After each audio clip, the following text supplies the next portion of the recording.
Je voudrais, au nom de tous les membres du Cercle des économistes et de toute l'équipe qui a organisé ces rencontres, ces 16e rencontres, vous souhaiter la bienvenue et vous dire à quel point nous avons devant nous 2 journées et demie de travail extrêmement intéressant, passionnant, enrichissant et lourd. Alors je voudrais d'abord avoir quelques secondes d'autosatisfaction pour le Cercle des économistes. Il ne vous a pas échappé que l'intitulé, que le thème de ces 16e rencontres n'était pas si mal choisi que cela. Bravo.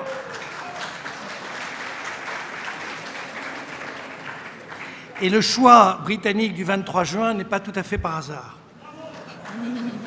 Bien, tout cela pour vous dire que cette année, c'est un exercice très particulier, très spécifique, très difficile. Est-ce que vous pourriez vous asseoir à l'arrière? Monsieur Raffaelli, vous pouvez vous asseoir? Monsieur Masson, allez, allez. C'est un exercice difficile et il y a dans cette opération 3 nouveautés.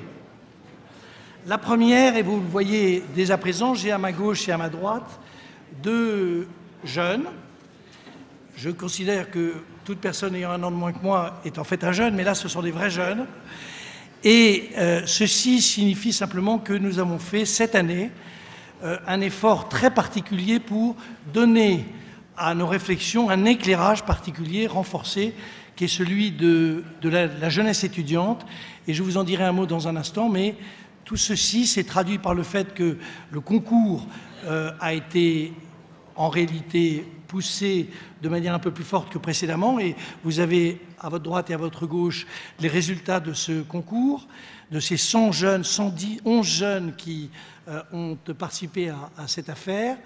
Nous avons eu 5 forums sur des thèmes extraordinairement proches de ce que sont les 5 parcours de demain, les 5 fameux parcours, et on a essayé de traiter les problèmes de formation, etc., etc., etc. Et puis nous avons, dans les faits, essayé de recueillir tout ce qui pouvait se dire, soit par un petit sondage qu'on a monté, soit par beaucoup d'informations qui nous arrivaient, de part et d'autre, d'un peu partout. Nous avons essayé de savoir ce que pensait, et tout ceci est à prendre avec beaucoup de pincettes, ce que pensait une partie de la jeunesse de notre pays, et je crois que c'est ce que vont exprimer nos 2 amis dans un instant. Première remarque.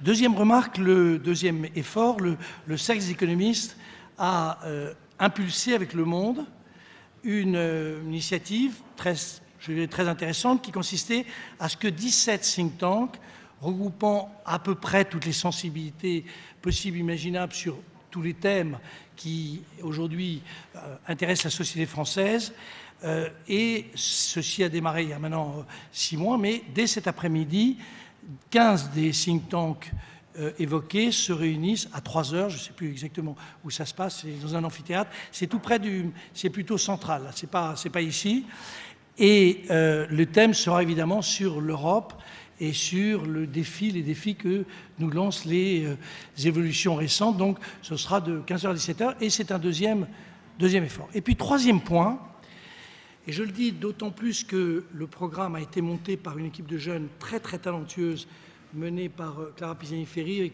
Pierre-Xavier Prieto, avec toute une bande de jeunes esprits brillants. Le programme tel qu'il a été conçu est un programme qui nous conduit assez naturellement sur un sujet extrêmement difficile. Qu'est-ce que c'est qu'un pays aujourd'hui ?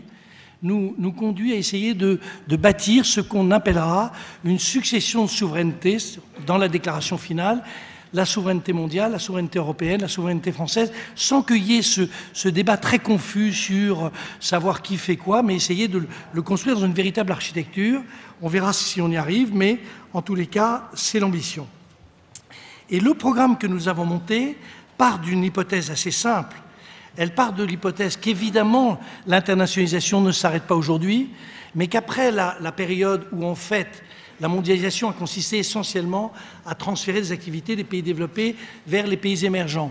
Après la période de crise où on a développé des utopies qui étaient celles sympathiques et un peu irréalistes, celles d'une gouvernance mondiale, celles du contrôle de la finance à l'échelle mondiale, nous rentrons dans une phase qui est une phase tout à fait nouvelle de internationalisation ou mondialisation, que nous allons essayer de décrypter tout au long de ces 2 jours et demi, dont on sait simplement, et en tout cas c'est l'expérience que nous avons tous, qu'elle remet des institutions qui sont des institutions globalisantes, mondiales, le FMI, on aura Mme Lagarde à partir de dimanche, que ce soit des institutions européennes, ces institutions se retrouvent dans un équilibre un peu nouveau par rapport aux pays où, ce que je préfère, les problèmes des lieux de proximité, puisqu'il y a un débat très, très lourd sur savoir s'il faut utiliser le mot pays, nation, société, enfin on peut imaginer tout ce qu'on veut. L'idée, c'est que la proximité redevient une valeur forte et elle peut s'exprimer de nombreuses manières, mais c'est ça l'hypothèse de ce qu'il nous faut travailler. Alors pour le travail, c'est assez simple. Aujourd'hui, on va démarrer par une session inaugurale qui est absolument topissime, enfin elle sera, et va essayer de nous définir, c'est ça l'objectif, qu'est-ce que c'est qu'un pays aujourd'hui, puisque c'est l'objet de l'affaire. Et après, nous reprenons tout au long du vendredi les termes mêmes du titre de cette session, de cette 16e rencontre, c'est-à-dire dans un monde de turbulence, y a-t-il turbulence ou non? Est-ce que ça va perdurer? 2 sessions. Et dans ces turbulences, si tant est qu'il y en ait, mais au fond on est tous d'accord sur le fait que la situation est plutôt turbulente, qu'est-ce que c'est au fond, quels sont les problèmes auxquels sont confrontés les pays tels qu'ils ont été définis dans la session inaugurale? Le samedi, et c'est là où l'équipe de programme a été très, très, très maligne, c'est très intéressant ce qui va s'y passer ce samedi, ils ont construit 5 parcours qui sont des parcours où il ne s'agit pas de définir le pays idéal, il ne s'agit pas d'inventer quelque chose de parfait, il s'agit juste d'essayer de repérer dans nos sociétés, dans nos pays, ce qui pourrait apparaître, au fond, des collectivités qui sont en progrès. Essayer de trouver des références. Parce qu'au fond, on est toujours en train de dire, par exemple pour la France, l'Allemagne fait ceci, l'Allemagne fait cela. Bon, c'est bien, mais ça n'est évidemment pas suffisant. Et donc, tout l'objet du samedi consiste à essayer de définir un univers de référence auquel le dimanche va répondre en disant, puisque ces pays vont essayer de se rapprocher de cette référence, un exemple simple, essayer de limiter le chômage dans un pays comme le nôtre, à ce moment-là, en quoi les différentes formes de coopération ou de coordination permettent de s'en rapprocher. Et évidemment, la coopération, c'est la coopération mondiale sur l'aspect financier ou monétaire, c'est la coopération européenne dans l'aspect politique, économique ou défense, sécurité, enfin on en reparlera tout au long de ces journées, et puis c'est d'une certaine manière la manière dont, et ce sera notre séance finale, comment un pays comme le nôtre arrive à se situer dans cet univers mouvant, mondial, européen, et puis lui-même avec ses propres difficultés. Je rappelle que dans 8 mois, nous aurons une élection présidentielle, donc il n'est pas inutile que nous en profitions pour dire quelques mots aimables à nos candidats divers et variés en leur disant qu'ils ne sont pas obligés d'avoir des dénis des réalités ou d'un manque profond d'imagination. Je rajoute juste que pour montrer à quel point on peut avoir des débats très rationnels, il se trouve que nos amis de France Stratégie, dirigés, dois-je le dire, par un ami, Jean Pisani-Ferry, que vous allez voir, mais c'est une coïncidence, ça n'a rien de plus, viennent de sortir un dossier qui s'appelle 2017-2027. C'est absolument fondamental pour comprendre exactement où on se situe, et je trouve que c'est exceptionnel. Alors d'autant plus que vous allez le recevoir gratuitement, puisque je crois que c'est FedEx qui le transporte. Ils sont partis de Paris il y a 8 jours, ils doivent arriver demain, donc normalement vous l'aurez demain. Je termine en disant que mes 2 camarades vont maintenant vous dire ce point de vue, au fond, les tendances de la jeunesse, mais pour que nous n'ayons pas une compétition, j'allais dire, trop injuste par rapport à l'événement Vivatech qui se déroule à Paris et qui réunit beaucoup de technologies, nous avons, et je vous demande une seconde d'attention, nous avons un événement mondial à 8 h du matin. Je dis ça parce que vous serez très nombreux, il vaudrait mieux que vous ne soyez pas trop nombreux parce que sinon il n'y aura plus de place. À 8 h du matin, dimanche matin, vous aurez M. Bertrand Piccard, Bertrand Piccard, pour ceux qui ne le savent pas, c'est pas son homonyme qui avait eu la médaille d'or de la descente aux Jeux Olympiques, c'est l'homme qui a en fait cet avion solaire, Solar Impulse, et c'est formidable, ce sera la première fois qu'il s'exprimera pour raconter son aventure. Donc 8 h du matin, après on redeviendra économiste, mais il y a quand même un petit goût de l'aventure, et ça c'est formidable. Voilà. Alors Élodie, c'est 2 minutes pour Élodie, 2 minutes pour Maxandre, et puis après ça, on démarre les choses formidables avec la session inaugurale.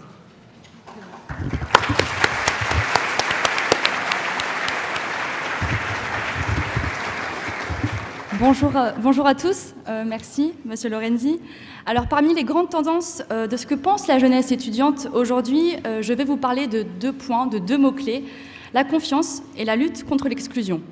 Donc la confiance, parce que nous pensons massivement que la France en a assez sous le pied pour un rebond économique, grâce, entre autres, mais pas que, à ses réalisations dans le domaine des nouvelles technologies. Mais nous pensons également que le rebond économique ne peut pas être dissocié du rebond social, pour aboutir à une société plus ouverte, plus juste, et qui tend vers une démocratie davantage participative. Parmi nos priorités d'action, nous souhaitons réformer le service public, et notamment l'accès à l'éducation. On a parlé de formation beaucoup ce matin, et c'est vraiment au cœur du sujet. L'accès au logement, mais aussi aux soins de santé pour résorber les inégalités qui sont, on le constate tous les jours, de plus en plus prégnantes. Il nous semble aussi important d'être acteurs, et non plus seulement spectateurs ou partisans, des politiques environnementales. Nous devons nous saisir de ces sujets. Et nous en avons envie, parce que notre optimisme n'a de limite que celle qu'on veut bien lui fixer.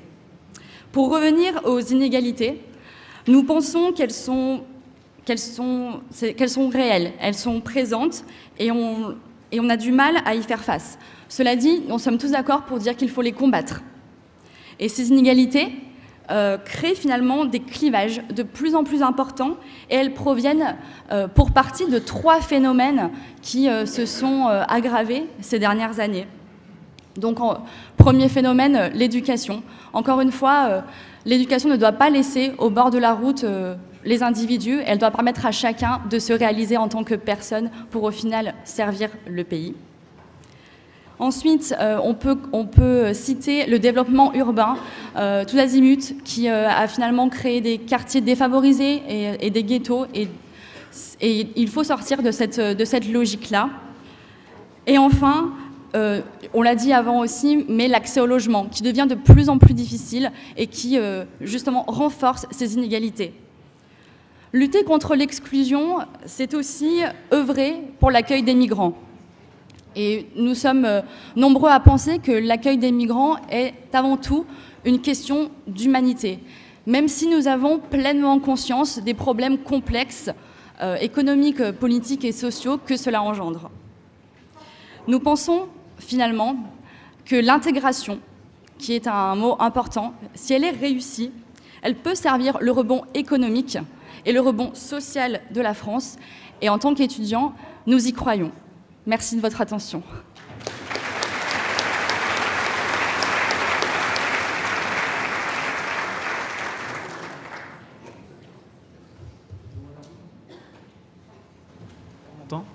Oui. Alors moi je vais m'exprimer évidemment comme l'a dit Jean-Hervé Lorenzi très justement, avec toute la réserve et toute l'humilité devant la tâche qui nous est confiée finalement de résumer la vie de la jeunesse, qui est quand même pas une tâche aisée, mais quand même certaines tendances semblent se distinguer. Le monde dans lequel nous vivons aujourd'hui, j'allais dire le monde que vous nous avez laissé, parce que c'est un peu le cas, est un monde avec beaucoup de défis.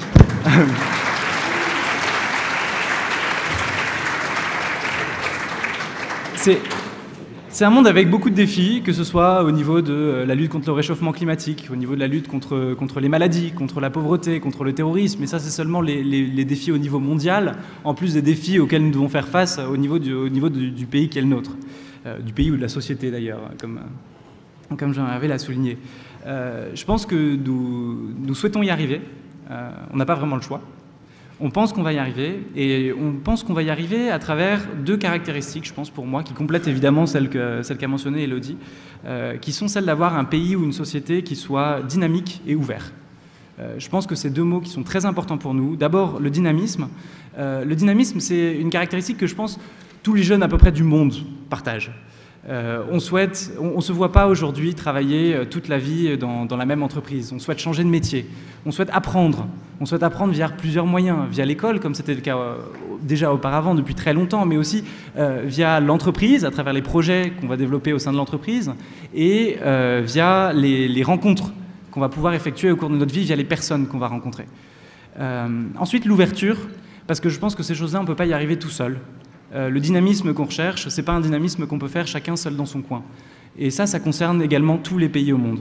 On a constaté, le Royaume-Uni a malheureusement quitté l'Union européenne au cours de la semaine dernière, et ce qui est une caractéristique qui, moi, m'a beaucoup frappé, c'est que si on regarde les résultats du vote des moins de 24 ans, il y a 71% des moins de 24 ans sur l'ensemble du Royaume-Uni qui ont voté pour rester dans l'Union européenne.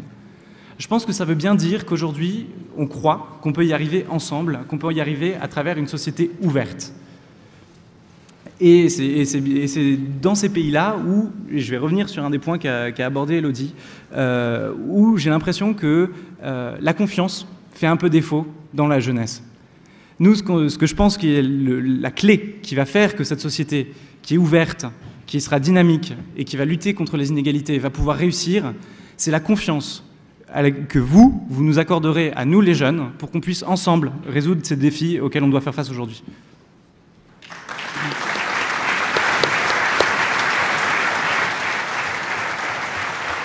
Bon, on est dans les temps. Je précise que l'ensemble des étudiants ont par ailleurs, et tout au long de l'année, sorti ces 11 propositions que vous... C'est 19, 18, 19, peu importe, 17 propositions que vous avez dans le papier. Vous aurez, je reprécise que dès demain, FedEx vous livre à domicile le document. Vous allez l'avoir. Et puis, vous l'avez déjà. Waouh, il y est déjà. Bravo, bravo. FedEx, c'est incroyable. 6 jours, simplement. Et puis, j'en profite pour dire qu'on démarre. Donc j'appelle Madame Weded Bouchamaoui, qui est prix Nobel de la paix 2015.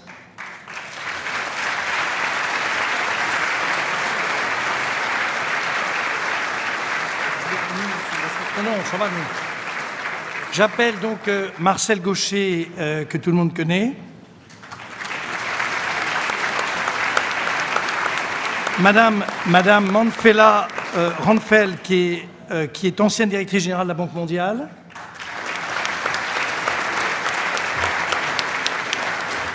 Et puis Jean Pisani, membre du CES Economics et directeur, commissaire général, enfin bon, grand chef de France Stratégie. Et Sylvie Kaufmann, éditeur bien connu d'un journal bien connu qui s'appelle Le Monde.